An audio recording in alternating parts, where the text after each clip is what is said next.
Hello everyone. आज हम 2013 का पेपर 3 डिस्कस करेंगे। इसके पहले मैंने 1 से लेके 35 तक के क्वेश्चंस को ऑलरेडी मैंने कराया है।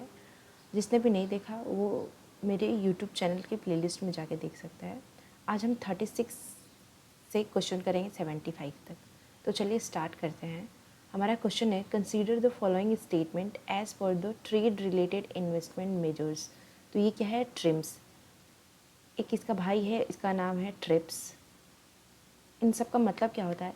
ये इंटेलेक्चुअल प्रॉपर्टी से रिलेटेड चीज़ों को डील करता है और ये दोनों जो जो एग्रीमेंट इन्फोर्स हुए थे ये WTO के साथ हुए थे। WTO कब आया था? 1995 में। तो ये ट्रिम्स भी 1995 में आया था। अब ट्रेड रिलेटेड इन्वेस्टमेंट मेजर्स का मतलब क्या होता है? तो ये हमेशा ट्रेड से रिलेटेड चीज़ों को प्रोटेक्ट करता है। मतलब बेसिकली ये फॉरेन ट्रेड को इनकरेज करने के लिए जो भी मेजर्स होते हैं उनको लेता है। ऑल रिस्ट्रिक्शंस और foreign capital campaign are to be scraped.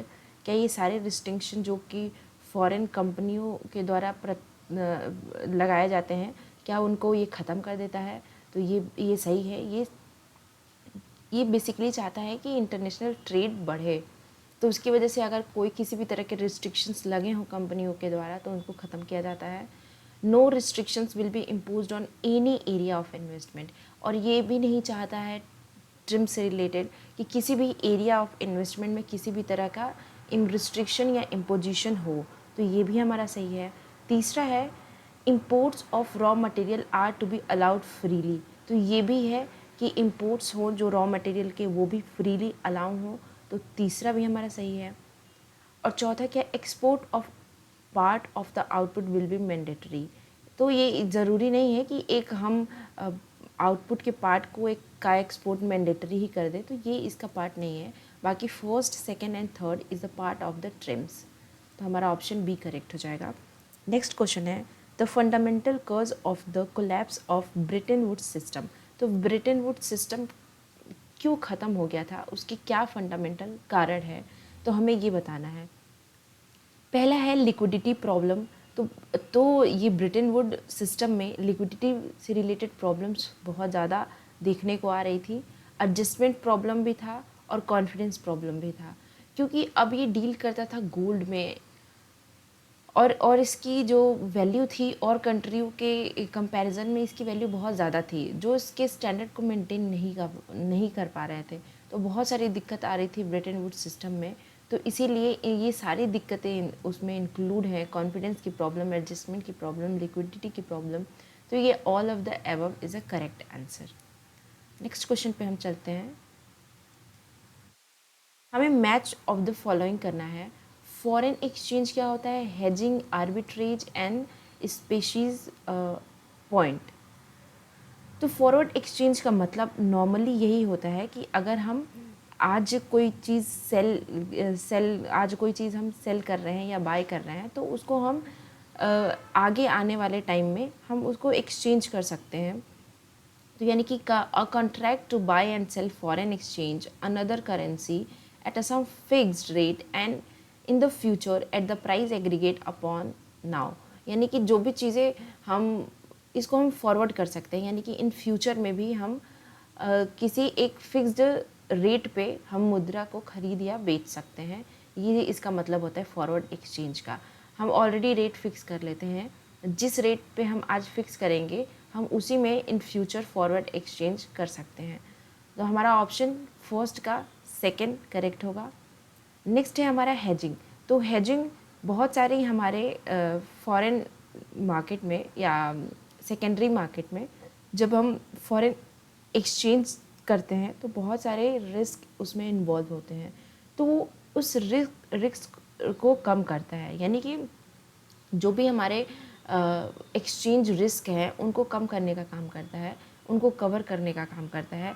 तो इसीलिए ये वाला ऑप्शन यहाँ पे परफेक्ट है कि a device of covering exchange risk against the price rise of the foreign currency. अब आता है आर्बिट्रेज। तो आर्बिट्रेज हमें ये एक मैकेनिज़्म होता है जो टू सेपरेट जो फिज़िकल मार्केट है उनको एक सिंगल मार्केट में मर्ज करता है। तो देख लेते हैं कि a mechanism which merge the two separate physical market into a single market in economic sense. Economic sense में ऐसा नहीं कि दो जगह मार्केट है उसको एक जगह लाना, but in the economic sense कि दो जगह का मार्केट की चीज़ें हम एक ही जगह पे कर ले रहे हैं, या सेलिंग या बाइंग की जो भी प्रोसीजर्स होते हैं उनको हम एक ही जगह पे कर सकते हैं, उसको हम आर्बिट्रेज कहते हैं। अब आता है स्पेशी पॉइंट। तो ये थर्ड से मैच करेगा कि the movement of exchange rate between two limit set by the cost of moving gold from one country to another country. इसका मतलब हुआ कि एक से दूसरे देशों के स्वर्ण ले जाने की लागत द्वारा निर्धारित दो सीमाओं के बीच विनिमय दर, यानी कि जब एक कंट्री से दूसरी कंट्री में गोल्ड मूव करते हैं तो उसके ले जाने में जब दो बाउंड्रीज होती हैं, कंट्री बाउंड्रीज, तो उन पे क्या ऐसा एक्सचेंज रेट लगाया जाए उसको हम बोलते हैं स्पेशी पॉइंट्स। तो हमारा ऑप्शन सेकंड यहाँ पे मैच एकदम करेक्ट कर रहा है, तो हमारा ऑप्शन सेकंड हो जाएगा। नेक्स्ट है हमारा arrange the following mechanism in the arrange the following WTO ministries in a chronological order. तो सबसे पहले अगर हम सिंगापुर, सबसे पहले ये हुआ था 1996 में, उसके बाद सिएटल 1998, देन कनकन, फिर हांगकांग, ये 2005 में हुआ था। और जो कनकन है सिंगापुर, सिएटल, दोहा, फिर कनकन, दोहा के बाद ये हुआ था, उसके बाद कनकन। तो यानी कि ये दोहा हुआ था 2000 में और ये 2002 के अराउंड हुआ था।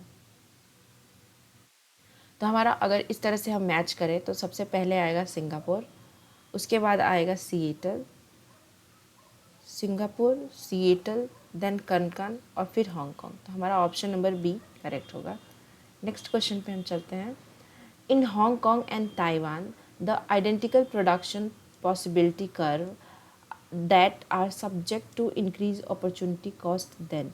यानी कि दो कंट्री दी हुई है, एक हांगकांग है और एक ताइवान है। तो ये दोनों कंट्री अगर उनकी आइडेंटिकल सेम ही प्रोडक्शन पॉसिबिलिटी कर्व है, यानी कि ये जो हमारा PPP कर्व है वो सेम है, that are subject to increasing opportunity cost, और जो इंक्रीजिंग अपॉर्चुनिटी कॉस्ट के अनुसार वो चेंज होती है। तो उससे क्या होगा, trade would depend on differences in the demand condition. क्या ट्रेड जो है वो डिपेंड करेगा डिफरेंसेस, जो भी डिमांड कंडीशन, क्या उनके ऊपर ट्रेड निर्भर करेगा, या trade would be depend on economic of scale of production. अब स्केल ऑफ प्रोडक्शन पे इसलिए नहीं डिपेंड करेगा क्योंकि वहाँ पे हांगकांग और ताइवान दोनों आइडेंटिकल प्रोडक्शन पॉसिबिलिटी कर रहे हैं, इसीलिए ये गलत हो जाएगा। Trade would depend on use of different countries, तो यूज़ ऑफ डिफरेंट कंट्रीज़ पे इसलिए नहीं, डिफरेंट करेंसीज पे इसलिए नहीं निर्भर करेगा क्योंकि ट्रेड एक ही करेंसी में होगा, तो ये भी गलत हो जाएगा। There would be no basis of gainful trade. तो यहाँ पे ज़रूरी नहीं है कि यहाँ पे बोल रहा है कि कोई आधार ही नहीं है कि जो व्यापार है उससे गेन होगा हमें, तो ये भी गलत है क्योंकि अगर व्यापार हो रहा है तो उसको गेन हो रहा है, इसी वजह से यहाँ पे व्यापार हो रहा है। तो हमारा ऑप्शन फर्स्ट ही करेक्ट हो जाएगा कि trade would depend on differences in demand condition, यानी कि दोनों कंट्री में जो डिमांड में डिफरेंसेस है उसी के ऊपर हमारा ट्रेड निर्भर करेगा क्योंकि यहाँ पे इंक्रीजिंग अपॉर्चुनिटी कॉस्ट दी हुई है, तो इस वजह से ये डिमांड के ऊपर निर्भर करेगा। तो ऑप्शन नंबर फर्स्ट हमारा करेक्ट हो जाएगा। नेक्स्ट है trade deflection is the diversion of export to a country within a free trade area that has. यानी कि कोई भी अगर ट्रेड है, ट्रेड डिफ्लेक्शन जो है क्या डाइवर्जन है export of the country within a free trade area. तो अगर हम फ्री ट्रेड एरिया में कोई भी चीज़ें करते हैं तो जो ट्रेड डिफ्लेक्शन वो क्या करेगा, higher trade tariff on goods, higher tariff on export, या लोअर टैरिफ ऑन गुड्स, या नन ऑफ द अबव। तो अगर हमारा ट्रेड डिफ्लेक्शन है डाइवर्जन ऑफ एक्सपोर्ट के लिए, तो कंट्री जो फ्री ट्रेड एरिया में अपने लोअर टैरिफ करेगी गुड्स के ऊपर, कोई भी कंट्री अगर वो फ्री ट्रेड एरिया में ट्रेड कर रही है तो वो टैरिफ पे तो लोअर ही लगाएगी, कोई भी गुड्स पे लोअर टैरिफ लगाएगी। तो इसीलिए ऑप्शन सी करेक्ट है। नेक्स्ट क्वेश्चन है हमारा, the formula that show a correct relationship. हमें बताना है कि एसएलआर क्या होता है। तो कोई भी बैंक है तो अपना कुछ पोर्शन वो अ, अ, उसको देना पड़ता है आरबीआई को, तो वो एसएलआर और सीआरआर के फॉर्म में देता है। कुछ पोर्शन उसको अपने पास रखना होता है और कुछ पोर्शन उसको आरबीआई को देना पड़ता है। तो जो आरबीआई को देता है उसको हम एसएलआर बोलते हैं, और जो खुद के पास रखता है उसको सीआरआर बोलते हैं।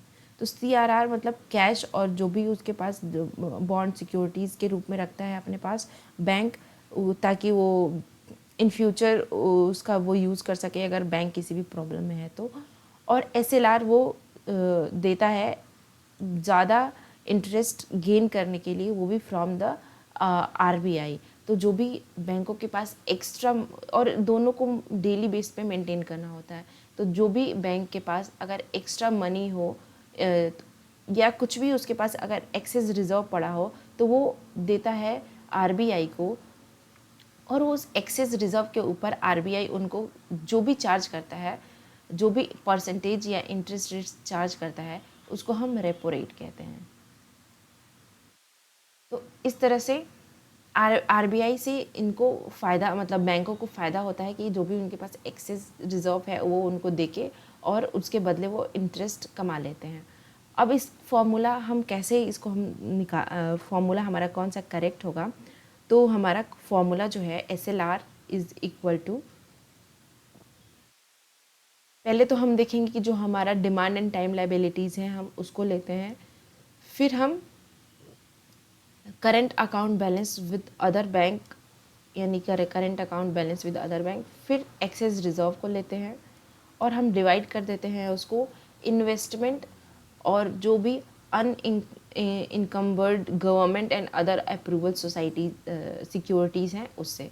तो इस तरह से हमारा जो फॉर्मूला होगा एसएलआर का एल प्लस, यानी कि इसको हम ऐड करेंगे इससे और इससे, ये सब ऐड हो जाएंगे और ये जो आई है ये डिवीज़न में आ जाएगा, वही एसएलआर का फॉर्मूला होगा। तो हमारा एसएलआर का जो करेक्ट फॉर्मूला है वो ऑप्शन सी में है, तो हमारा सी ऑप्शन एकदम करेक्ट हो जाएगा। नेक्स्ट क्वेश्चन पे चलते हैं हम, कि कंसीडर द फॉलोइंग। हमें फॉलोइंग बताना है कि फाइनेंशियल इंटरमीडिएटरीज इनमें से कौन कौन से हैं। तो फाइनेंशियल इंटरमीडिएटरीज का मतलब होता है कि जो एक तरह से फाइनेंस को प्रोवाइड करते हैं, एक बीच की कड़ी होते हैं किसी भी चीज़ों के लिए। तो आरबीआई क्या है, हम आरबीआई से डायरेक्ट लोन वोन की बात नहीं कर सकते हैं क्योंकि एक अपेक्स बैंक है, बैंकों का भी बैंक है ये, तो ये बैंक इससे रिलेटेड आरबीआई से कांटेक्ट करते हैं। डायरेक्ट लोग फाइनेंशियल के लिए यहाँ पर कांटेक्ट नहीं करता है, तो इसलिए ये भी नहीं होगा। आते हैं अगर नाबार्ड पे, तो नाबार्ड क्या है, ये सिर्फ रूरल डेवलपमेंट के लिए काम करता है, तो इससे भी हम जाके नाबार्ड से लोन नहीं ले सकते। ये देखता है कि कहाँ किस चीज़ की ज़रूरत है, उस हिसाब से ये काम करता है, तो ये भी नहीं होगा। अब हम आते हैं एसबीआई पे, तो एसबीआई एक फाइनेंशियल इंटरमीडिएटरीज है जो लोगों से डील करती है और साथ ही साथ लोगों को लोन्स प्रोवाइड करना, लोगों के साथ एक्सचेंज करना, पैसे का लेन देन करना, ये आरबीआई करती है। और साथ ही साथ एलआईसी भी करती है। एलआईसी से हम लोन ले सकते हैं और एलआईसी में हम अपनी चीज़ों को जमा भी करते हैं और उससे हम ले भी सकते हैं। तो इस तरह से हमारा सेकंड और फोर्थ ही करेक्ट होगा, यो क्योंकि एक ये फाइनेंशियल इंटरमीडिएटरीज हैं जो डायरेक्ट पीपल से डील करती हैं। तो हमारा ऑप्शन 4 यहाँ पे करेक्ट हो जाएगा। नेक्स्ट है रियल बैलेंस इफेक्ट, किससे रिलेट करता है। तो पहले तो हमें पता होना चाहिए कि रियल बैलेंस इफेक्ट होता क्या है। तो ये पैटिंकिंस ने दिया है और पैटिंकिंस ने ये दो तरह के इफ़ेक्ट्स को कंबाइन किया है, और जो दो इफ़ेक्ट्स हैं, एक तो है पीगू इफ़ेक्ट और एक है कीन्स इफ़ेक्ट। तो पीगू इफ़ेक्ट और कीन्सियन इफ़ेक्ट्स, इन दोनों को कंबाइन करके पैटिंकिंस ने दिया है रियल बैलेंस इफ़ेक्ट। एक तो ये इंटीग्रेट करता है मॉनेटरी सेक्टर और रियल सेक्टर को अकॉर्डिंग टू द क्लासिकल्स। जो classical quantity theory of money है, मॉनेटरी सेक्टर और रियल सेक्टर के बेस्ड, इन दोनों को वो इंटीग्रेट करता है। तो monetary sector and real sector,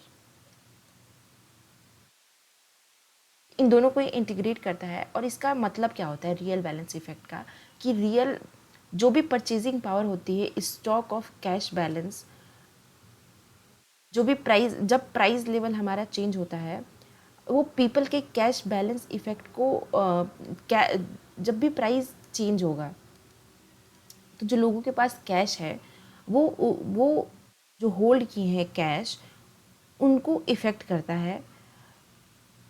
जब भी सप्लाई हो या डिमांड फॉर गुड्स बढ़े या सप्लाई ज़्यादा हो तो उनको इफ़ेक्ट करता है। तो इस वजह से ये जो कैश बैलेंस इफ़ेक्ट है ये हमें दिखाता है कि the effect which is changes the value of real cash balance held by the public produce in the economy. यानी कि ये इफ़ेक्ट है हमारा, जो जनता के पास अगर कैश है, अगर उस कैश में जो प्राइस चेंजेस होते हैं इकोनॉमी में, उस प्रभाव को ये रियल बैलेंस इफेक्ट के थ्रू हम दिखाते हैं। तो ऑप्शन नंबर फर्स्ट हमारा करेक्ट हो जाएगा।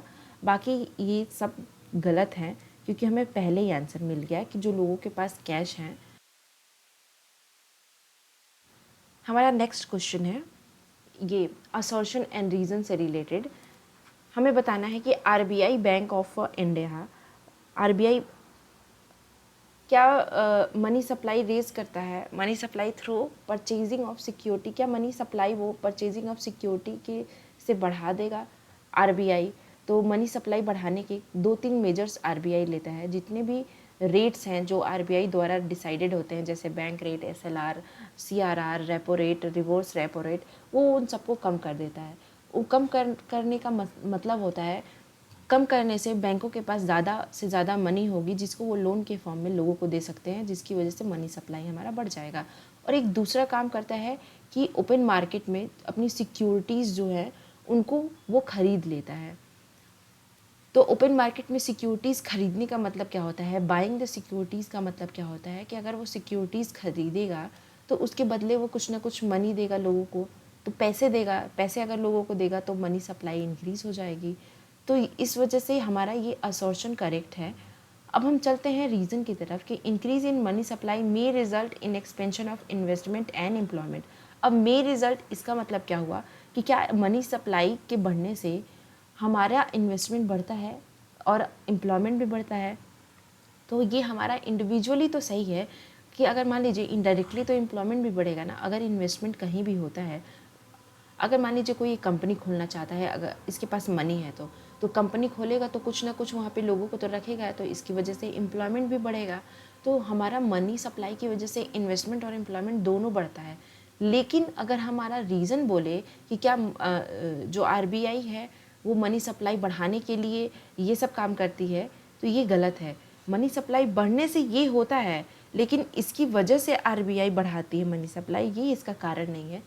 तो both are correct but not a correct explanation. तो हमारा ऑप्शन बी करेक्ट हो जाएगा। नेक्स्ट क्वेश्चन पे चलते हैं हम। Simple deposit system, simple deposit system, maximum fiduciary system, percentage deposit system या बाउंस डिपॉजिट सिस्टम, इसको हमें मैच करना है इनसे। तो सिंपल डिपॉजिट सिस्टम का मतलब होता है 100% बैकिंग ऑफ मेटेलिक रिजर्व्स। यानी कि जो भी हमने मेटेलिक जो डिपॉजिट किया है वो उसका हमें पूरी तरह से हमें मिल जाएगा। मैक्सिमम फिड्यूसरी सिस्टम का मतलब होता है कि maximum note issued in a statutorily fixed. यानी कि ऐसे फिड्यूसरी सिस्टम, मैक्सिमम का मतलब होता है कि बहुत सारे मैक्सिमम नोट इशू किया जाए लेकिन वो स्टैट्यूटरीली फिक्स्ड हो। तीसरा है परसेंटेज डिपॉजिट सिस्टम। तो परसेंटेज डिपॉजिट सिस्टम का मतलब होता है current percentage of the total note is kept in a specific reserves. यानी कि जो नोट है वो उसको एक स्पेसिफिक रिजर्व में रखा जाए, उसका कुछ पोर्शन, तो उसको हम परसेंटेज डिपॉजिट सिस्टम बोलते हैं। और बाउंस डिपॉजिट सिस्टम का मतलब होता है reserve of IOU and short period loans. यानी कि IOU और शॉर्ट पीरियड लोन्स के रिलेटेड है बाउंस डिपॉजिट सिस्टम। तो हमारा ऑप्शन नंबर डी यहाँ पे एकदम करेक्ट है, तो डी करेक्ट आंसर हो जाएगा। नेक्स्ट क्वेश्चन पे हम चलते हैं। As per micro small and medium enterprises development act 2006, micro enterprises are those with investments, यानी कि हमें इन्वेस्टमेंट्स के रिलेटेड बताना है कि अगर हम MSME की बात करें तो 2006 में जो डेफिनेशन आई थी MSME का, जिनका क्राइटेरिया था investment and plant and machinery और equipment of manufacturing and services sector. तो यानी कि ये एक जो इनका क्राइटेरिया था कि इन्वेस्टमेंट और मैन्युफैक्चरिंग दोनों पे इनका क्राइटेरिया होना चाहिए, इन्वेस्टमेंट एंड मैन्युफैक्चरिंग से रिलेटेड। अब ये 2006 में आया था, ये पेपर 2013 का है, तो यानी कि पुराना वाला ही हमें डेफिनेशन बताना है। और ये सर्विस सेक्टर और मैन्युफैक्चरिंग सेक्टर, मैन्युफैक्चरिंग और सर्विस सेक्टर दोनों के लिए अलग अलग था। अगर हम इसकी बात करें तो micro small and medium enterprises के लिए ये अलग अलग इन्होंने अपना एलोकेट किया था। अब इन्वेस्टमेंट और टर्नओवर पे डिपेंड था, तो कितना इन्वेस्टमेंट होना चाहिए इनका। अगर हम मैन्युफैक्चरिंग की बात करें तो लेस दैन 25 लाख रुपीज़, और हम टर्नओवर नहीं, मैन्युफैक्चरिंग की बात करें तो इन्वेस्टमेंट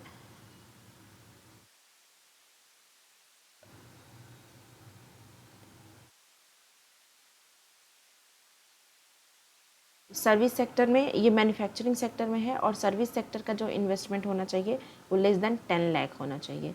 इसी तरह से स्मॉल में जो इन्वेस्टमेंट है वो मैन्युफैक्चरिंग सेक्टर के लिए 5 करोड़ से कम होना चाहिए, और सर्विस सेक्टर में 2 करोड़ से कम होना चाहिए। और मीडियम इंटरप्राइजेज में मैन्युफैक्चरिंग के लिए 10 करोड़ से कम होना चाहिए, और सर्विस सेक्टर में 5 करोड़ से कम होना चाहिए। तो ये जो क्राइटेरिया था ये 2006 के अकॉर्डिंग था, जो इन्वेस्टमेंट एंड मैन्युफैक्चरिंग क्राइटेरिया के बेस्ड पे था। मैन्युफैक्चरिंग और सर्विसेज सेक्टर में अलग अलग इन्वेस्टमेंट क्राइटेरिया था माइक्रो, मीडियम और स्मॉल और मीडियम इंटरप्राइजेज के लिए, जो यहाँ पे मैंने अभी आप लोगों को बताया। तो हमें बताना है कि कौन सा इन्वेस्टमेंट हमारा माइक्रो इंटरप्राइजेज के लिए था इन्वेस्टमेंट में। तो इन्वेस्टमेंट में माइक्रो इंटरप्राइजेज के लिए जो था वो था 25 लाख रुपए से कम होना चाहिए, जो हमारा यहाँ पे पहले में ही आपको बताया कि 25 लाख से कम होना चाहिए माइक्रो सेक्टर में। तो हमारा ऑप्शन नंबर पहला ही करेक्ट हो जाएगा। इसकी एक न्यू डेफिनेशन भी आई है जो कि इन्वेस्टमेंट एंड टर्नओवर पे डिपेंड करती है, और मैन्युफैक्चरिंग और सर्विस सेक्टर के लिए कोई अलग से नहीं है। मैन्युफैक्चरिंग और and service sector both are the जो क्राइटेरिया है उनका सेम ही होगा, लेकिन इनका इन्वेस्टमेंट से और टर्नओवर से रिलेटेड इनका डेफिनेशन आया है। अगर हम इन्वेस्टमेंट और टर्नओवर की बात करें तो माइक्रो के लिए जो है, और माइक्रो, स्मॉल और मीडियम, इन तीनों के लिए अलग अलग है, ये M, ये S, ये M। अब इनके लिए क्या क्या है ये भी यहाँ पे मैं लिख दे रही हूँ। अगर हम 2020 के बाद जो MSME का न्यू डेफिनेशन है उसके अकॉर्डिंग हम बात करें तो जो इन्वेस्टमेंट का क्राइटेरिया है मैन्युफैक्चरिंग एंड सर्विस सेक्टर दोनों में, वो है 1 करोड़ रुपए से कम। स्मॉल सेक्टर में मैन्युफैक्चरिंग एंड सर्विस सेक्टर का इन्वेस्टमेंट का क्राइटेरिया है 10 करोड़ से कम, और मीडियम सेक्टर में इनका क्राइटेरिया है 20 करोड़ से कम। ऐसे ही टर्नओवर इनका होना चाहिए मैन्युफैक्चरिंग एंड सर्विस सेक्टर दोनों का 5 करोड़ से कम, और मीडियम सेक्टर में 50 करोड़ से कम, और स्मॉल सेक्टर में 50 करोड़ से कम, और मीडियम सेक्टर में 100 करोड़ से कम। तो ये इनका क्राइटेरिया है। अगर मान लीजिए यहाँ पे क्वेश्चन हमें 2000 नए अकॉर्डिंग पूछा रहता माइक्रो का इन्वेस्टमेंट, तो वो हम बताते कि वो 1 करोड़ रुपए से कम होना चाहिए था। तो इस तरह से 2 डेफिनेशंस दी गई हैं MSME की, जो बहुत ही इंपॉर्टेंट है। अगर हम इसको लर्न करना चाहें तो ये इसका 5%, यानी 1 को हम 5 से मल्टीप्लाई करेंगे तो 5 बन जाएगा। तो इन्वेस्टमेंट और टर्नओवर के बीच में 5 उसका 5 का मल्टीपल है। ये 10 करोड़ है तो ये 50 है, 10 5 सा 50, 20 करोड़ है तो ये 100 करोड़ है, 20 5 सा 100। तो इस तरह से ये 5 के मल्टीपल में है। तो हमारा ऑप्शन अभी पुराने डेफिनेशन के हिसाब से फर्स्ट है।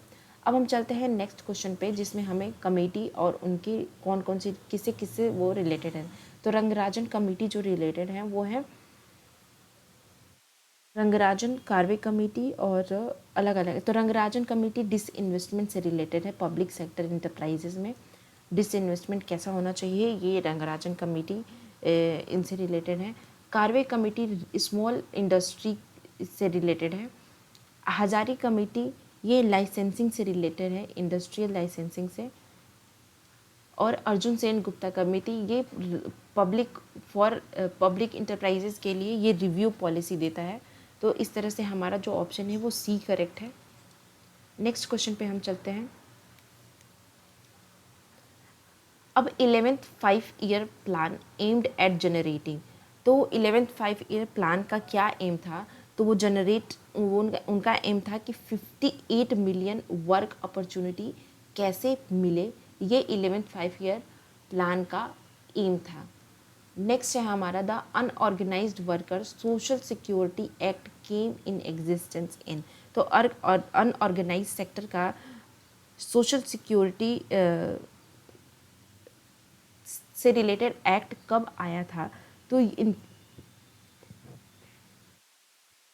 ये 2008 में इनका एक्ट आया था। तो ऑप्शन सी यहाँ पे करेक्ट हो जाएगा। नेक्स्ट है हमारा share of industry in India's GDP in the year 2006 and 7 is estimated as. तो इंडियाज़ की जीडीपी 2006 और 7 में किस तरह से एस्टिमेट की गई थी, तो वो है 26%। ये 2006 और 7 का करेंट है, तो उस पर ज़्यादा फोकस नहीं करेंगे। अब हम आते हैं according to Hotelling rule about the exhaustible natural resources which of the following is use for price variation of the exhaustible natural resources. यानी कि हमें हॉटलिंग रूल के अकॉर्डिंग बताना है कि किस तरह से जो प्राकृतिक संसाधन की कीमत में परिवर्तन होते रहते हैं। तो वो है जो हॉटलिंग रूल है वो डिपेंड करता है, ये एक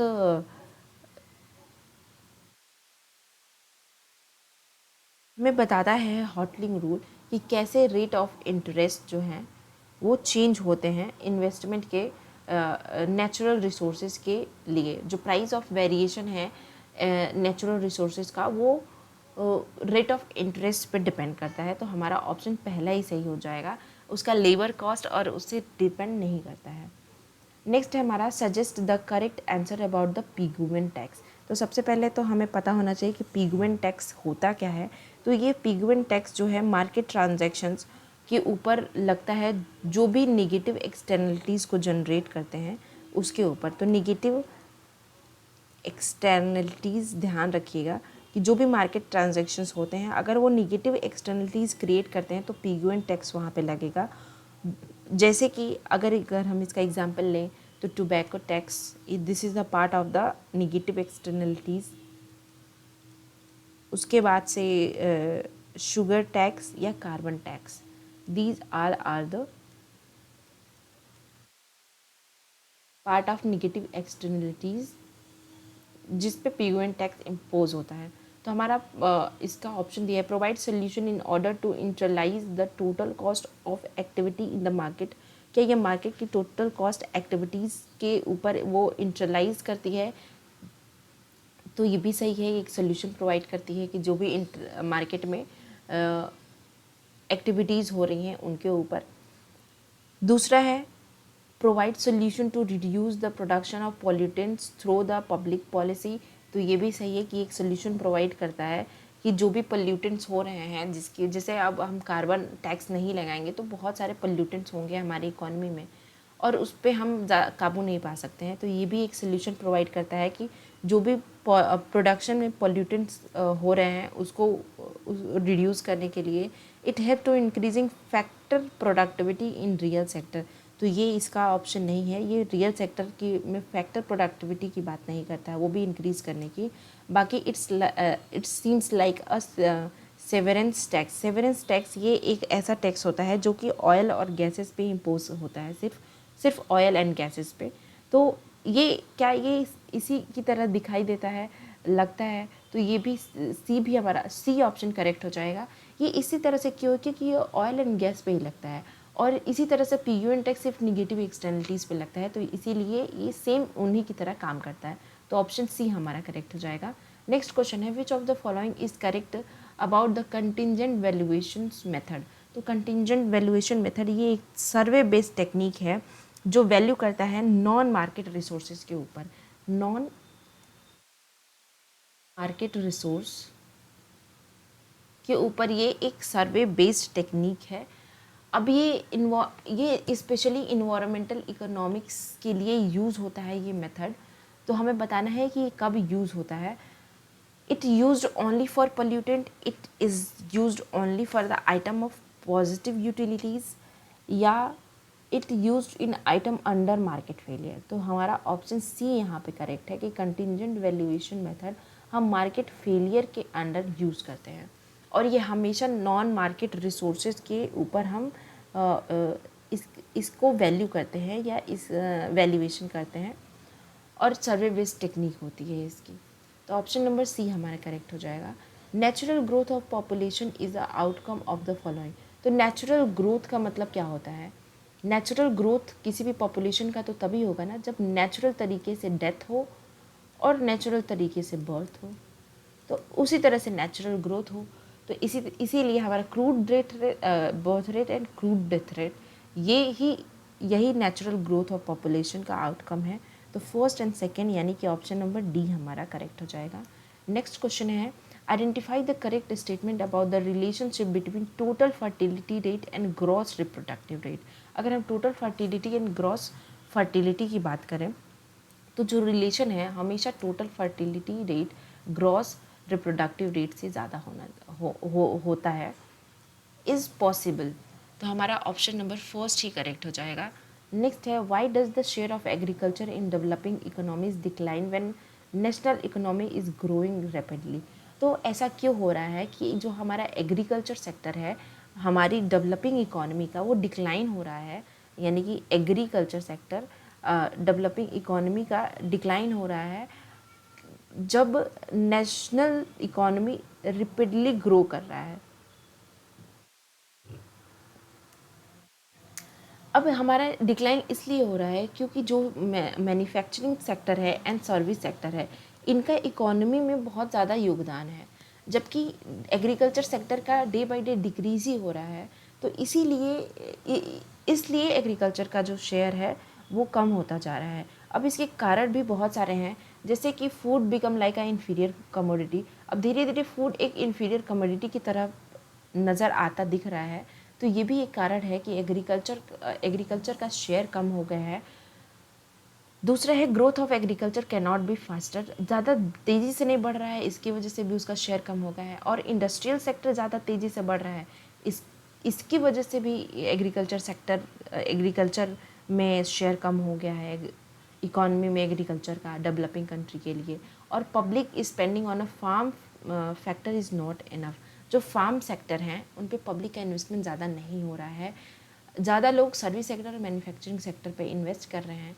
इसकी वजह से ये सारे जो हैं ये कारण हैं जिसकी एग्रीकल्चर में डेवलपिंग इकॉनमी में जो एग्रीकल्चर का शेयर है वो डिक्लाइन कर रहा है, और नेशनल इकॉनमी भी फास्टर तेज़ी से बढ़ रहा है। तो इस वजह से हमारा सारे आंसर करेक्ट हैं। नेक्स्ट क्वेश्चन पे चलते हैं। Share of fishing in a GDP of India in recent year has been around. Recent year का मतलब 2013 से पहले की बात कर रहा है, तो ये उस टाइम 0.8% के अराउंड था। तो ऑप्शन नंबर पहला सही हो जाएगा। नेक्स्ट है, what is the economic cost of food grain of food corporation of India. तो फूड ग्रेन का फूड कॉरपोरेशन ऑफ इंडिया में इकोनॉमिक कॉस्ट क्या है? तो अगर हम फूड ग्रेन और इंडिया की बात करें तो ये होना चाहिए MSP, जो कि बोनस को भी इंक्लूड करे। उसके बाद से प्रोक्योरमेंट इंसिडेंट्स और डिस्ट्रीब्यूशनल कॉस्ट, ये सारे आने चाहिए इसके में फूड कॉरपोरेशन ऑफ इंडिया में फूड ग्रेन के कॉस्ट में। तो हमारा ऑप्शन नंबर डी यहाँ पे करेक्ट है। बाकी जो सपोर्ट प्राइस तो है ही, bonus paid to the farmer, transportational cost इसमें नहीं आता है, इंटरेस्ट कॉस्ट भी नहीं आता है, प्रोक्योरमेंट इंसिडेंट्स तो आता है लेकिन चार्जेस ऑफ द गोडाउन्स नहीं आता है। इसमें डिस्ट्रीब्यूशनल कॉस्ट इंक्लूड होता है, क्योंकि हम यहाँ पे फूड ग्रेन्स की बात कर रहे हैं, तो इसलिए ऑप्शन नंबर डी हमारा करेक्ट है। नेक्स्ट क्वेश्चन पे चलते हैं। What is the meant by the farm mechanisations. तो फार्म मैकेनाइजेशन का मतलब होता है कि हम जो भी है, हम जो भी बायोलॉजिकल तरीके से रिसोर्स हो रही है एनर्जी का, उसको हम रिप्लेस कर दें किसके में, मैकेनिकल सोर्स ऑफ एनर्जी में। उसी को हम बोलते हैं फार्म मैकेनाइजेशन, जो कि हमारा सेकेंड पार्ट में दिया है कि replace of the biological source of energy by the mechanical source of energy of the farm operation. इसका मतलब क्या हुआ कि पहले जो भी हम फसल उगाते थे या जो कुछ भी हम करते थे, उसको हम जोतते किससे थे, बैलों से जोतते थे। उसके बाद हम किससे करने लगे, उसको हम रिप्लेस कर दिए और हम ट्रैक्टर ला दिए, और अब हम जाके और नई नई टेक्नोलॉजी को इंट्रोड्यूस कर रहे हैं। तो इसी को हम बोलते हैं कि replacement of biological resources of energy to the mechanical sources of the energy. Next question है हमारा, intersectoral terms of trade in an economy refers to. तो intersectoral terms of trade economy में क्या रिफर्स करता है, तो ये रिफर्स करता है ratio of price received and paid by the farmers. तो ऑप्शन नंबर ए हमारा करेक्ट है। नेक्स्ट क्वेश्चन है, the utility function is given as. हमें यूटिलिटी फंक्शन दिया हुआ है एफ एक्स वाई, और यू मतलब total utility of X and Y are the two goods consume. The budget constraint is given as a P X plus P Y Y, where px and py are the price of x and price of y respectively. The condition of maximization utility। तो अगर हमें utility maximisation की condition की बात करनी हो तो ये होता है, हमारा जो ऑप्शन है इसमें वो पहला ही करेक्ट है। अब हम इसको निकालेंगे कैसे, तो इसके लिए हम लेग्रेंजियन मल्टीप्लायर का यूज़ करते हैं। अब हम ये किस तरह से करेंगे, तो मान लीजिए यूटिलिटी फंक्शन हमारी ये दी हुई है और हमारा सी ये दिया हुआ है। अगर हम लेग्रेंजियन मेथड अप्लाई करेंगे तो एल का फंक्शन हो जाएगा, ये इसका फंक्शन हो जाएगा X and Y and plus lambda, और जो सी का हमारा पूरा फंक्शन, सी उधर चला जाएगा तो माइनस के टर्म में चला जाएगा सारा, तो सी ये पी एन एक्स इधर चला जाएगा, तो P X X minus P Y Y. अब हम क्या करेंगे, इसको डिफ्रेंशिएट करेंगे सारे को, पहले एक्स के टर्म में करेंगे तो ये हमारा ज़ीरो हो जाएगा। मतलब ये हम ऐसे ही डिफ्रेंशिएशन के तरीके से लिख लेंगे एक्स एंड वाई और एक्स के टर्म में, और हमारा जो ये लेग्रेंजियन मेथड है एल, ये इसके साथ मल्टीप्लाई होगा क्योंकि ये यही मिला, जो ये माइनस टर्म में है तो ये माइनस में आएगा, बाकी ये सब ज़ीरो हो जाएंगे। तो एल पी एक्स एक्स ये मिलेगा जो ज़ीरो के इक्वल होगा। इसी तरह से हम y को भी करेंगे तो ये तो हमें ऐसे ही होगा एक्स एंड वाई और अपॉन ये y और माइनस, अब ये सारा ज़ीरो हो जाएगा और ये जो l है सिर्फ इसके साथ मल्टीप्लाई हो जाएगा, तो p सॉरी ये x तो 1 हो जाएगा तो पी वाई बचेगा, बस ये ज़ीरो होगा। फिर अब हम l को c के साथ करें, l लेमडा के साथ करेंगे जो हमने यहाँ पे ये इंक्लूड किया था, तो ये पूरा पोर्शन ज़ीरो हो जाएगा क्योंकि ये एक्स एंड वाई का कोई फंक्शन, लेमडा का कोई फंक्शन नहीं है। अब लेमडा जो है वहाँ यहाँ पे 1 हो जाएगा तो ये लेमडा सी के साथ मल्टीप्लाई होगा। अब लेमडा से हम डिफ्रेंशिएट करेंगे तो लेमडा की वैल्यू 1 रहेगी, तो ये सिर्फ सी मिलेगा। यहाँ पे पी एक्स एक्स और पी वाई वाई, क्योंकि लेमडा अगर जिसके साथ भी मल्टीप्लाई होगा उसकी वैल्यू 1 हो जाएगी। तो ये ऐसे हो गया। उसके बाद अब क्या होगा, ये हमारा एम आर एस हम P X upon P Y होगा। अब इस तरह से जो भी हमारा कंडीशन है मैक्सिमाइजेशन का, अब हम उसके ऊपर हम रख देंगे, तो ये इसको हम डिवाइड करेंगे, ये पी एक्स वाई के इक्वल होगा। अब हम इसको डिवाइड करेंगे इससे, यानी कि लेग्रेंजियन फंक्शन एफ एक्स और ये वाई और अपॉन ये एक्स और upon F X Y upon D Y is equal to P X upon 1 upon P और 1 अपॉन पी वाई।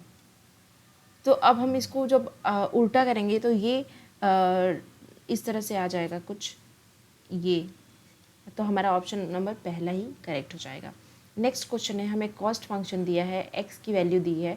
अब हमें आउटपुट मैक्सिमाइजेशन पे बताना है कि किस लेवल पे जो हमारा प्रॉफिट क्या होगा। तो इसके लिए हमें सबसे पहले एक सेकेंड, इसके प्रीवियस एक हमारा क्वेश्चन छूट गया है क्या? नहीं नहीं, ठीक है, हमारा क्वेश्चन छूटा नहीं है। अब हम देखेंगे, अब इसके लिए मुझे एक नया स्क्रीन लेना पड़ेगा ताकि हम आपको शो करें। अब हम ये वाला क्वेश्चन को सॉल्व करेंगे। हमें दिया हुआ था फंक्शन c का, हम 63 वाला क्वेश्चन सॉल्व कर रहे हैं। c का हमें फंक्शन दिया हुआ था x³ minus 10x² plus 9x plus 1000, और हमारा डिमांड फंक्शन भी दिया हुआ था d, जो कि x के टर्म में दिया हुआ था 12 माइनस p/9। और अब हम इसे क्या करेंगे, टोटल रेवेन्यू निकाल सकते हैं। टोटल रेवेन्यू क्या होता है, p इंटू एक्स। अब हम इसे p, ये जो हमारी x की वैल्यू है इसमें p का मल्टीप्लाई करेंगे तो ये इस तरह से हो जाएगा। अब हम टोटल कॉस्ट फंक्शन को भी p के टर्म्स में लिखेंगे। तो टोटल कॉस्ट फंक्शन को अगर हम p के टर्म्स में लिखें तो ये हो जाएगा। p के टर्म्स में लिखने से पहले हम इसको हम डिफरेंशिएट करेंगे, ठीक है। इसको डिफरेंशिएट भी करेंगे और x की जगह पे हम ये वैल्यू लिखेंगे, ठीक है। ये x हमारा x³ है ना, तो इसकी जगह पे हम ये लिखेंगे 12 माइनस p माइनस 9, और हम इसको डिफरेंशिएट भी कर देंगे। तो 3 हमारा जब आगे आ जाएगा ऐसे 1/3, और ये होगा 12 माइनस 9, 12 माइनस p/9, और ये बन जाएगा इसका क्यूब। फिर माइनस हमारा ये 10 ऐसे ही रहेगा। सॉरी, ये 3 को अभी हम डिफ्रेंशिएट नहीं किए हैं।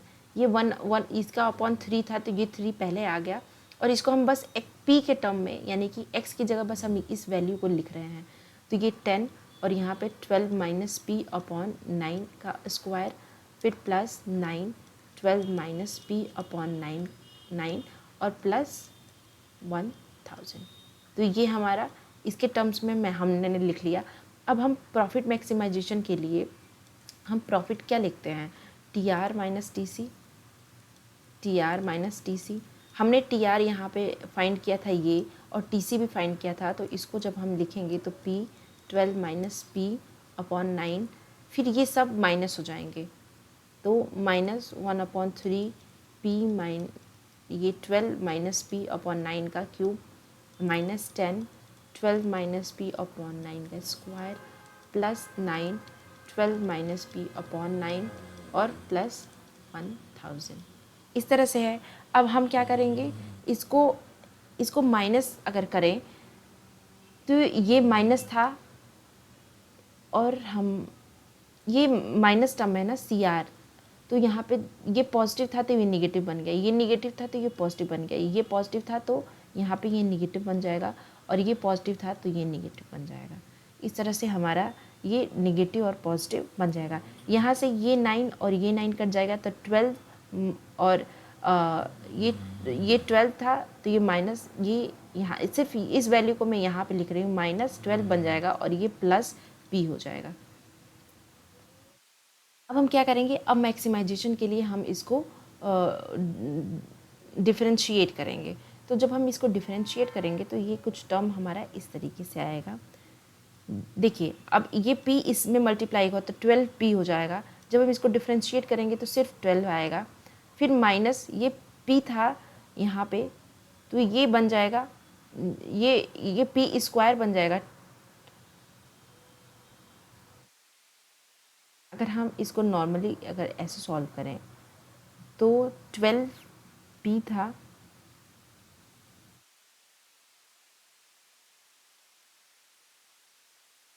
देखिए जब हम इसको डिफरेंशिएट करेंगे तो 12 माइनस p², इसको आप लोग ध्यान रखिएगा कि कैसे डिफरेंशिएट किया गया है। 12 माइनस ये 2p हो जाएगा यहाँ पे अपॉन 9, ये 2p है। फिर उसके बाद हम क्या करेंगे यहाँ पे प्लस 1 अपॉन 9, फिर 12 माइनस p अपॉन 9 का स्क्वायर, ये सब ध्यान में रखिएगा, उसी तरह से ये हो रहा है। फिर जब हम इसको करेंगे तो ये बन जाएगा 20 अपॉन 9, 12 माइनस p अपॉन 9 और प्लस 1, क्योंकि ये इसका डिफ्रेंशिएशन क्या होता है 1 के, तो ये प्लस 1 बन गया। अब हम इसको और शॉर्ट करेंगे तो 12 माइनस पी का स्क्वायर माइनस 24p माइनस 2160। मैंने इसको सॉल्व किया है तो मैं आपको यहाँ पे, ये बहुत लंबा हो जाएगा, आई होप कि आप लोगों को ये समझ में आ रहा हो कि इसको कैसे सॉल्व करना है। 729। अब हम आगे वाला जो पोर्शन है वो यहाँ पे मैं सॉल्व कर रही हूँ।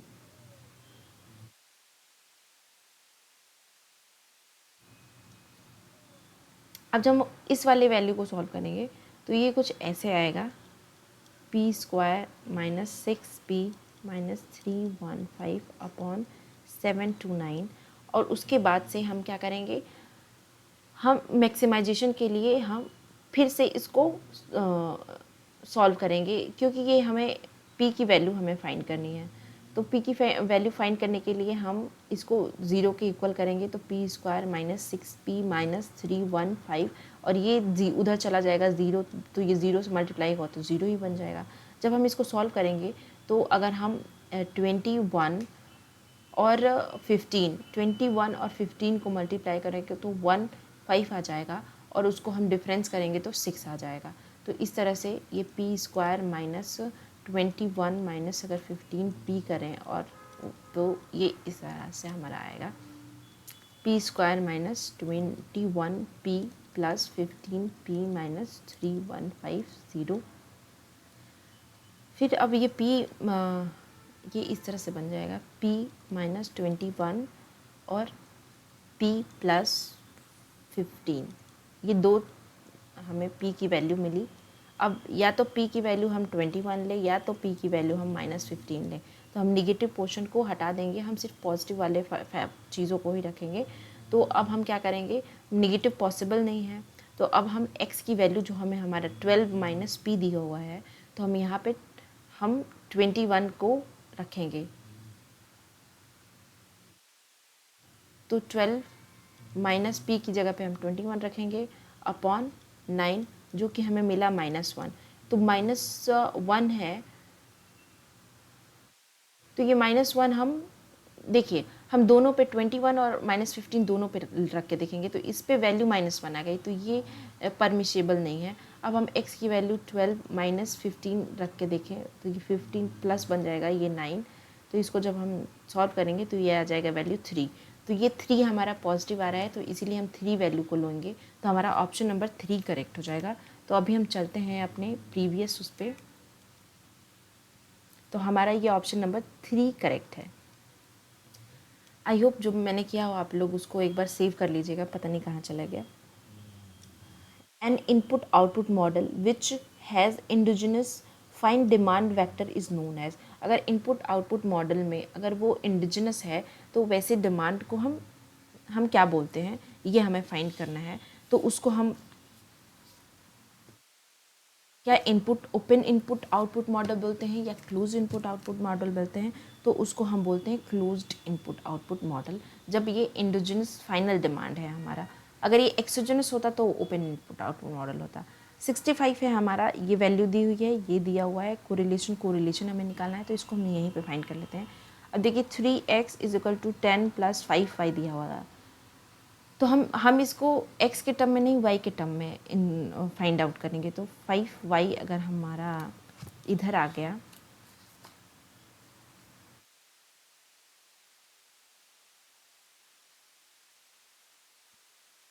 ये 5y अगर हमारा इधर है और ये 10 को हम उधर कर देंगे तो 3x माइनस 10 हो गया। तो y की वैल्यू क्या आ गई, 3/5x माइनस 10। तो ये हमारा मिल गया y ऑन x 3/5।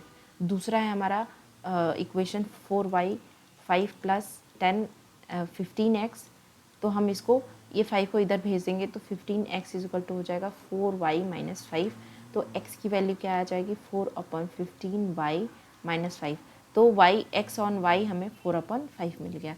तो इस तरह से हमने ये दो पहला इक्वेशन और दूसरा इक्वेशन सॉल्व करके हमने x यानी कि by(x) एंड bxy निकाल लिया। और हमें कोरिलेशन कोएफिशिएंट एक्स वाई के बीच में फाइंड करना था। तो कोरिलेशन कोएफिशिएंट r का फॉर्मूला होता है √bxy इंटू by(x), जो कि हमने फाइंड किया है। तो r इज इक्वल टू क्या हो जाएगा 3/5 इंटू 4/15। तो अगर 3 की टेबल से हम 15 को कैंसिल आउट करें तो 5 के टाइम्स में जाएगा, तो ये हो जाएगा 4/25। अगर हम इसकी वैल्यू फाइंड आउट करेंगे तो अंडर रूट ये हो जाएगा, तो अंडर रूट था तो ये 2 बाहर आएगा और ये 5 बाहर आएगा। तो r की वैल्यू 2/5। अगर 2/5 को हम सॉल्व करें तो ये क्या आ जाएगा 0.40। तो हमारा आंसर होगा 0.40। तो 46 का आंसर 65 का आंसर हो जाएगा बी। नेक्स्ट है हमारा, ये हमें दिया हुआ है y की वैल्यू रिग्रेशन इक्वेशन दिया हुआ है और ये सब और सैम्पलिंग एरर दिया है। तो ये हमें सबसे पहले ऐसे क्वेश्चंस अगर दिए हों तो हमें सबसे पहले देखना है कि हमें टेस्ट क्या करना है। हमें हाइपोथेसिस टेस्ट करनी है और वो भी किसके लिए अल्फ़ा 1 के लिए। तो इसको हम बोलते हैं सिंगल या इंडिविजुअल रिग्रेशन कोएफिशिएंट। इसका इस या सिंगल रिग्रेशन कोएफिशिएंट। अब हमें टी टेस्ट निकालना है। तो सिंगल रिग्रेशन कोएफिशिएंट में टी टेस्ट का फॉर्मूला होता है अल्फ़ा 1, क्योंकि हमें अल्फ़ा 1 के लिए ही देखना है कि 0 के इक्वल है या नहीं, और इस एस ई ऑफ अल्फ़ा 1। तो अब ये अल्फ़ा 1 कैसे आता है। तो सबसे पहले हम जो y का हमारा इक्वेशन दिया है ना उसको हम लिखेंगे प्लस अल्फ़ा 2 x2 प्लस ई। उसके बाद हमें इस इक्वेशन का वैल्यू भी दी हुई है नीचे, तो इसी के नीचे हम इसकी वैल्यू भी लिख लेंगे 6.79 प्लस 1.79 x1 और फिर प्लस 0.97 x2 और ई हमारा कुछ नहीं है तो ये 0 हो गया। अब देखिए ये अल्फ़ा 0 था ना, तो अल्फ़ा 0 की वैल्यू ये हो जाएगी, ये x1 सेम है तो अल्फ़ा 1 की वैल्यू क्या हो जाएगी 1.79 और अल्फ़ा 2 की वैल्यू क्या हो जाएगी 1.97। ठीक है। अब हमें क्या फाइंड करना है, सिर्फ अल्फ़ा 1 चाहिए हमें, क्योंकि हमें h0 जो है अल्फ़ा 1 के बराबर नहीं होना चाहिए, इसीलिए हम सिर्फ अल्फ़ा 1 की वैल्यू यहाँ पे लिखेंगे जो कि है 1.79 और अपॉन हमें यहाँ पे सबकी वैल्यू भी दी है कि standard error alpha 0 alpha 1 alpha 2, लेकिन हमें अल्फ़ा 1 के लिए ही यहाँ पे निकालना है, तो इसीलिए सिर्फ हम इसकी वैल्यू को यहाँ पे देखेंगे ये। तो ये हमारा है 0.41। जब हम इसको सॉल्व करेंगे तो हमारा जो टी स्टैटिस्टिक्स है ये अराउंड इसको डिवाइड करेंगे जब हम, तो 4.3638 आएगा और जब हम इसको 358 आएगा, जब हम इसको उसमें कर देंगे तो 4.366 आएगा। तो हमारा ऑप्शन नंबर बी यहाँ पे करेक्ट है। आई होप आप लोगों को ये समझ में आया होगा कि कैसे करना है। अगर इसी तरह से हमें कोई और भी दिया हुआ, हमें H1 भी दिया हो तो उसका फॉर्मूला अलग होता है। जो भी हमें H1 में दिया हो तो हम उसको, जैसे हमें अभी अल्फ़ा में वैल्यू दिया है, हमें अलग क्वेश्चन में बीटा में भी वैल्यू दे सकता है, तो उसके लिए जो टी का फॉर्मूला है हम उसको इस तरह से रखेंगे। मान लीजिए हमें H1 H2 में जो भी दिया हो तो बीटा 0 माइनस बीटा 1 अपॉन जिसके लिए हमें निकालना हो उसका हम स्टैंडर्ड एरर ऑफ बीटा 1 लिखेंगे, क्योंकि हमें अगर ऐसे दो चीज़ों में वैल्यू देखने को मिली हो जहाँ पे हमें बीटा 0 की वैल्यू भी अलग से दी हो तो उसमें ये वाला फॉर्मूला हम इम्प्लाई करते हैं। अभी हमें इसमें सिर्फ हमें H0 के लिए ही दिया है, यानी कि नल हाइपोथेसिस के लिए ही हमें टेस्ट करना था, तो इसीलिए सिंगल वैल्यू पे हम इंडिविजुअल रिग्रेशन कोएफिशिएंट लगा के हमने ये से सॉल्व कर लिया। नेक्स्ट क्वेश्चन पे चलते हैं हम। Given that the Cobb Douglas production function हमें दिया हुआ है यहाँ पे। अब हमें increasing return, decreasing return, diminishing return बताना है। तो अगर अल्फ़ा प्लस बीटा 1 के इक्वल हो तो वो कांस्टेंट रिटर्न होता है। अगर ये 1 से ज़्यादा हो तो इंक्रीजिंग होता है, 1 से कम हो तो डिक्रीजिंग होता है। तो इस तरह से हम फाइंड आउट करते हैं। तो इंक्रीजिंग रिटर्न्स जिसमें ये अल्फ़ा प्लस बीटा 1 से ज़्यादा हो तो ये हमारा इंक्रीजिंग रिटर्न्स हो जाएगा। फिर alpha plus beta decreasing returns 1 से कम हो, कांस्टेंट रिटर्न्स 1 के इक्वल हो और ये इसके इक्वल हो। तो हमारा जो ऑप्शन है वो सी पार्ट करेक्ट है। नेक्स्ट है हमारा in the presence of heteroscedasticity the best linear unbiased estimators are provided by the method of. अगर हमारे उसमें हेटेरोस्केडेसिटी प्रेजेंट होती है तो उसके लिए जो बेस्ट लीनियर एस्टिमेशंस हैं वो वेटेज लीस्ट स्क्वायर है, जिसके थ्रू हम हेटेरोस्केडेसिटी को सॉल्व कर सकते हैं। नेक्स्ट क्वेश्चन है हमारा to test the stationary of the series of the time series. तो जब हमें कभी भी स्टेशनरिटी निकालनी हो टाइम सीरीज में तो यूनिट रूट टेस्ट का यूज़ करते हैं। अब डर्बिन वॉटसन टेस्ट हम टी टेस्ट के लिए यूज़ करते हैं और ऑटो कोरिलेशन के लिए यूज़ करते हैं, सॉरी। और रैंडम वॉक थ्योरी ये स्टेशनरिटी का ही दूसरा पार्ट है। रैंडम वॉक थ्योरी मुझे एग्जैक्ट नाम अभी नहीं याद आ रहा है कि किसने दिया है, तो हमारा ऑप्शन अभी फर्स्ट करेक्ट हो जाएगा। अब Koyck lagged model, Almon lagged model, Nerlove lagged model और कॉर्गन मॉडल्स, ये लेग्ड मॉडल के अलग अलग मॉडल हैं जिसको अलग अलग इकोनॉमिस्ट ने दिया है। तो किसने किस चीज़ के लिए दिया है तो वो भी हम देख लेते हैं कि लेग्ड मॉडल जो है ये ज्योमेट्रिकल प्रोग्रेशन के लिए है। उसके बाद ये एल्मन्स लेग्ड मॉडल ये अप्रॉक्सीमेशन ऑफ पॉलिनोमियल्स के लिए है। फिर ये नॉर्लो मॉडल एडजस्टमेंट इक्वेशन के लिए है और कॉर्गन मॉडल ये एडेप्टिव एक्सपेक्टेशन है। हम लोग अक्सर नॉर्लो मॉडल और कोएक लेग्ड मॉडल तो पढ़ते ही हैं, तो ये तो दोनों अगर आपको पता होगा तो बाकी आप मैच कर लेंगे। तो ऑप्शन सी हमारा परफेक्टली मैच्ड हो रहा है। नेक्स्ट क्वेश्चन है हमारा identify the 5-year plan when actual growth rate realise the higher than the targeted या नॉर्मल ग्रोथ रेट। तो हमें बताना है कि कौन से में जो एक्चुअल ग्रोथ रेट है वो ज़्यादा है टारगेटेड ग्रोथ रेट के, हमें ये बताना है।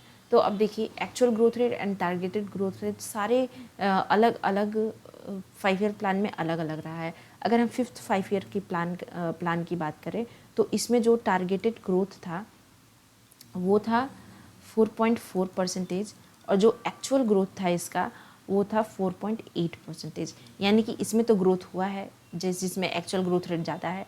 अगर हम 7th की बात करें तो इसमें टारगेटेड जो ग्रोथ रेट था वो था 50% और एक्चुअल ग्रोथ हमारा था 6.0%। तो यानी कि इसमें भी ग्रोथ हुआ है।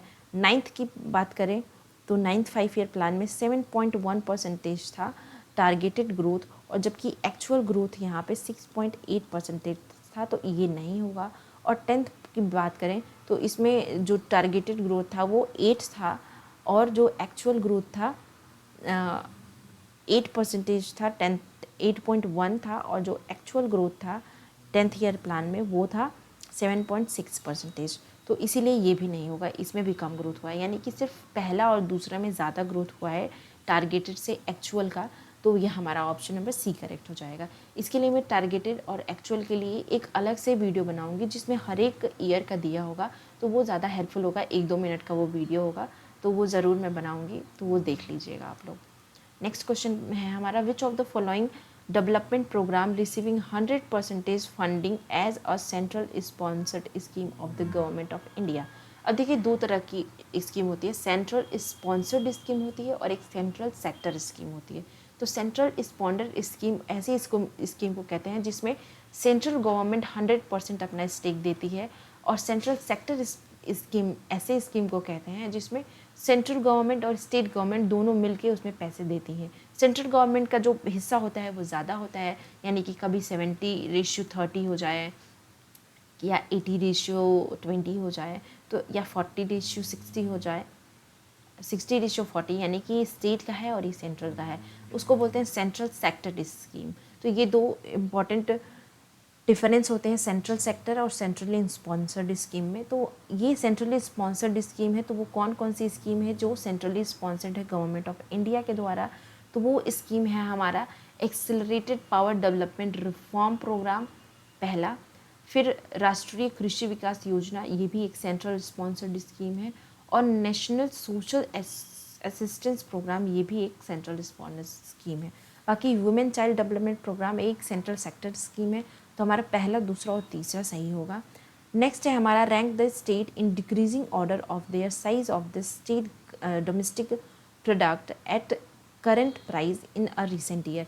तो हमें बताना है कि कौन सा हमारा करंट, इसको हमें सेट करना है रिसेंट ईयर के अकॉर्डिंग, यानी कि 2013 के अकॉर्डिंग।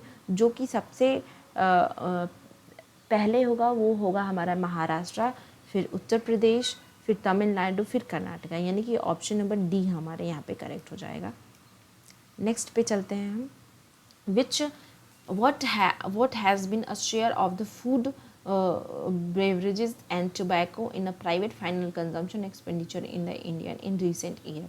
तो ये पिछला, ये पुराना डेटा है, तो पुराना डेटा पे आप उतना ध्यान मत दीजिए। ये इसका बी उस टाइम का ऑप्शन था, तो इस पर उतना ध्यान नहीं देना है। अभी आपको इसका अभी के करंट ईयर में क्या फाइनल एक्सपेंडिचर है उसको आप एक बार देख लीजिएगा एग्ज़ाम के साइड।